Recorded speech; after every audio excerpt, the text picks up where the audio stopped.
In the 5th year of King Joram, son of Ahab of Israel, Jehoram, son of King Jehoshaphat of Judah, began to reign. He was 32 years old when he became king, and he reigned 8 years in Jerusalem. He walked in the way of the kings of Israel as the house of Ahab had done, for the daughter of Ahab was his wife.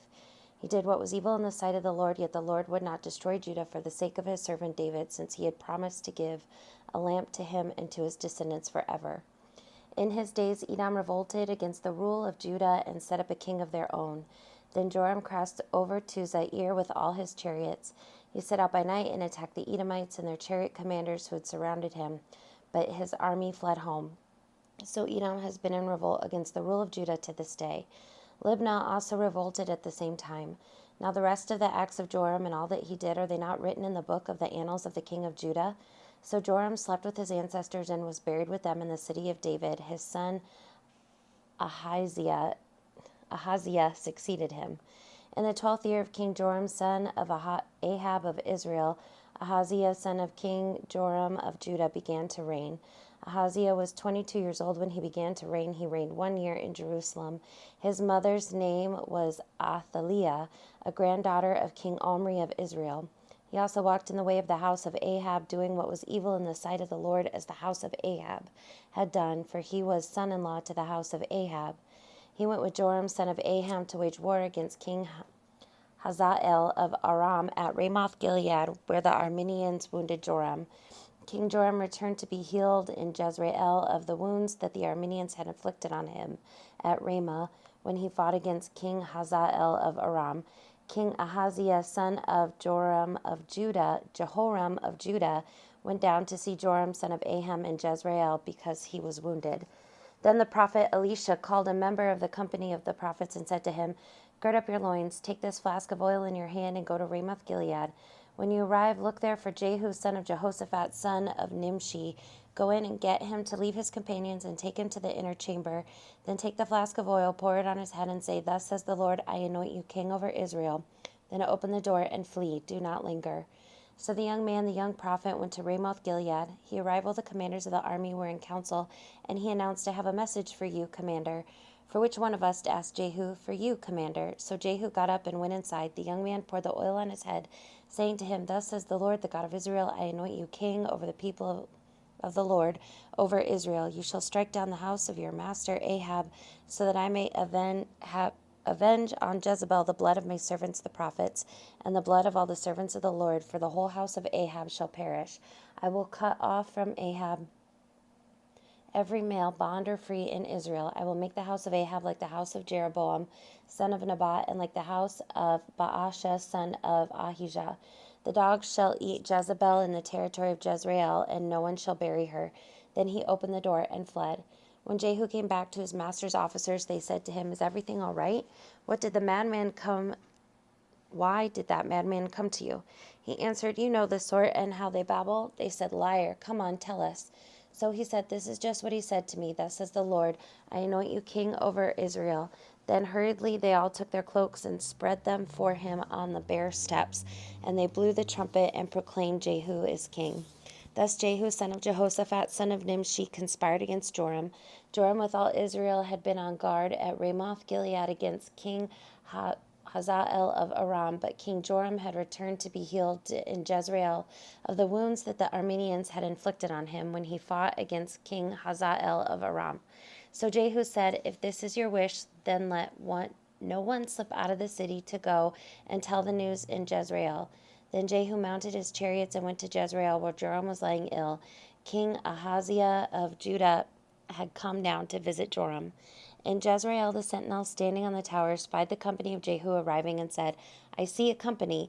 Joram said, "Take a horseman, send him to meet them, and let him say, 'Is it peace?'" So the horseman went to meet him and said, "Thus says the king, is it peace?" Jehu responded, "What have you to do with peace? Fall in behind me." The sentinel reported, saying, "The messenger reached them, but he is not coming back." Then he sent a second horseman, who came to them and said, "Thus says the king, is it peace?" Jehu answered, "What have you to do with peace? Fall in behind me."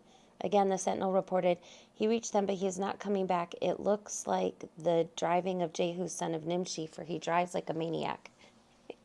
Joram said, Get ready. And they got his chariot ready. Then King Joram of Israel and King Ahaziah of Judah set out, each in his chariot, and went to meet Jehu.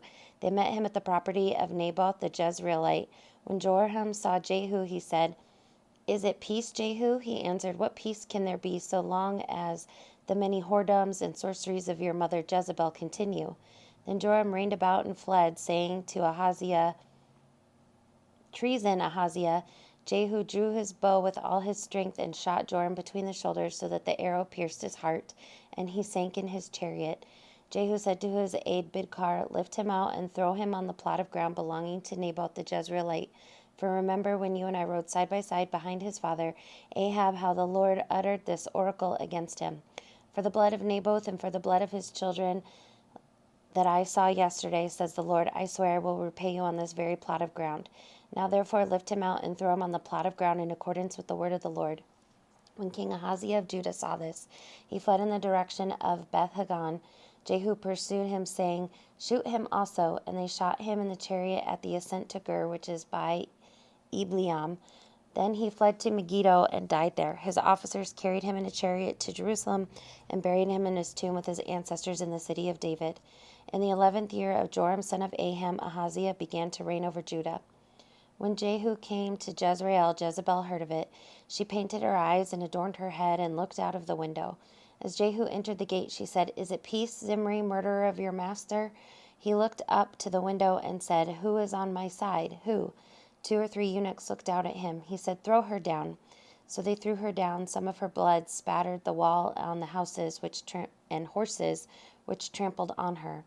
Then he went in and ate and drank. He said, See to that cursed woman and bury her, for she is a king's daughter. But when they went to bury her, they found no more of her than the skull and the feet and the palms of her hands. When they came back and told him, he said, This is the word of the Lord, which he spoke by his servant Elijah the Tishbite. In the territory of Jezreel, the dogs shall eat the flesh of Jezebel. The corpse of Jezebel shall be like dung in the field in the territory of Jezreel, so that no one can say, This is Jezebel. Now Ahab had 70 sons in Samaria, so Jehu wrote letters and sent them to Samaria to the rulers of Jezreel, to the elders and to the guardians of the sons of Ahab, saying, Since your master's sons are with you, and you have at your disposal chariots and horses, a fortified city, and weapons, select the son of your master who is best qualified, set him on his father's throne, and fight for your master's house. But they were utterly terrified and said, Look, 2 kings cannot withstand him. How then can we stand? So the steward of the palace and the governor of the city, along with the elders and the guardians, sent word to Jehu, We are your servants. We will do anything you say. We will not make anyone king. Do whatever you think is right. Then he wrote them a second letter, saying, If you are on my side, and if you are ready to obey me, take the heads of your master's sons, and come to me at Jezreel tomorrow at this time. Now the king's sons, 70 persons, were the leaders of the city who were charged with their upbringing. With the leaders of the city who were charged with their upbringing. When the letter reached them, they took the king's sons and killed them, 70 persons. They put their heads in baskets and sent them to him at Jezreel. When the messenger came and told him, They have brought the heads of the king's sons, he said, Lay them in 2 heaps at the entrance of the gate until morning. Then in the morning, when he went out, he stood and said to all the people, You are innocent. It was I who conspired against my master and killed him, but who struck down all these? Know then that there shall fall to the earth nothing of the word of the Lord which the Lord spoke concerning the house of Ahab, for the Lord has done what he said through his servant Elijah. So Jehu killed all who were left of the house of Ahab in Jezreel, all his leaders, close friends, priests, until he left him no survivor. Then he set out and went to Samaria. On the way, when he was at Beth-Eked of the shepherds, Jehu met relatives of King Ahaziah of Judah and said, Who are you? They answered, We are kin of Ahaziah. We have come down to visit the royal princes and the sons of the queen mother. He said, Take them alive. They took them alive and slaughtered them at the pit of Beth-Eked, 42 in all. He spared none of them. When he left there, he met Jehonadab, son of Rehab, coming to meet him. He greeted him and said, Is your heart as true to mine as mine is to yours? Jehonadab answered, It is. Jehu said, If it is, give me your hand. So he gave him his hand. Jehu took him up with him into the chariot. He said, Come with me and see my zeal for the Lord. So he had him ride in his chariot. When he came to Samaria, he killed all who were left to Ahab in Samaria, until he had wiped them out, according to the word of the Lord that he spoke to Elijah. Then Jehu assembled all the people and said to them, Ahab offered Baal small service, but Jehu will offer much more. Now therefore summon to me all the prophets of Baal, all his worshippers, and all his priests. Let none be missing, for I have a great sacrifice to offer to Baal. Whoever is missing shall not live. But Jehu was acting with cunning in order to destroy the worshippers of Baal. Jehu decreed, Sanctify a solemn assembly for Baal. So they proclaimed it. Jehu sent word throughout all Israel. All the worshippers of Baal came, so that there was no one left who did not come. They entered the temple of Baal until the temple of Baal was filled from wall to wall. He said to the keeper of the wardrobe, Bring out the vestments for all the worshippers of Baal. So he brought out the vestments for them. Then Jehu entered the temple of Baal with Jehonadab, son of Rahab. He said to the worshippers of Baal, Search and see that there is no worshipper of the Lord here among you, but only worshippers of Baal. Then they proceeded to offer sacrifices and burnt offerings. Now Jehu had stationed 80 men outside, saying, Whoever allows any of those to escape whom I am delivering into your hands shall forfeit his life. As soon as he had finished presenting the burnt offering, Jehu said to the guards and to the officers, Come in and kill them, let no one escape. So they put them to the sword. The guards and the officers threw them out, then went into the citadel of the temple of Baal. They brought out the pillar that was in the temple of Baal and burned it. Then they demolished the pillar of Baal and destroyed the temple of Baal and made it a latrine to this day. Thus Jehu wiped out Baal from Israel. But Jehu did not turn aside from the sins of Jeroboam, son of Nebat, which he caused Israel to commit, the golden calves that were in Bethel and in Dan. The Lord said to Jehu, Because you have done well in carrying out what I considered right, and in accordance with all that was in my heart, have dealt with the house of Ahab, your sons of the fourth generation shall sit on the throne of Israel. But Jehu was not careful to follow the law of the Lord, the God of Israel, with all his heart. He did not turn from the sins of Jeroboam, which he caused Israel to commit. In those days the Lord began to trim off parts of Israel. Hazael defeated them throughout the territory of Israel, from the Jordan eastward, all the land of Gilead, the Gadites, the Reubenites, and the Manassites, from Aroer, which is by the Wadi Arnon, that is Gilead and Bashan.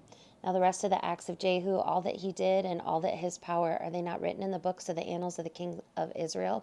So Jehu slept with his ancestors, and they buried him in Samaria. His son Jehoahaz succeeded him. The time that Jehu reigned over Israel and Samaria was 28 years.